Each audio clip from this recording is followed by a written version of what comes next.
Hi everyone, my name is Shawn Wildermuth, and welcome to my course, Using gRPC in ASP.NET Core.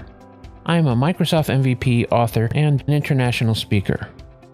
gRPC is a new, growing way to connect services in a cross-platform, cross-language way. But it can be overwhelming to determine when to use it, versus other communication technologies like REST, GraphQL, and WCF. In this course, I'm going to show you when and how to use gRPC in your own projects and services.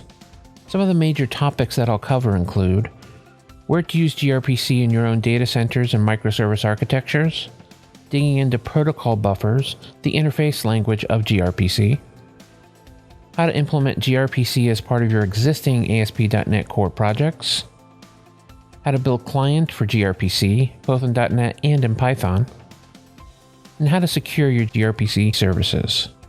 By the end of this course, you'll know how and when to most appropriately use gRPC in your own projects.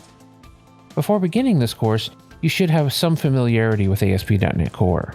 I hope you'll join me in learning gRPC with my Using gRPC in ASP.NET Core course here at Pluralsight.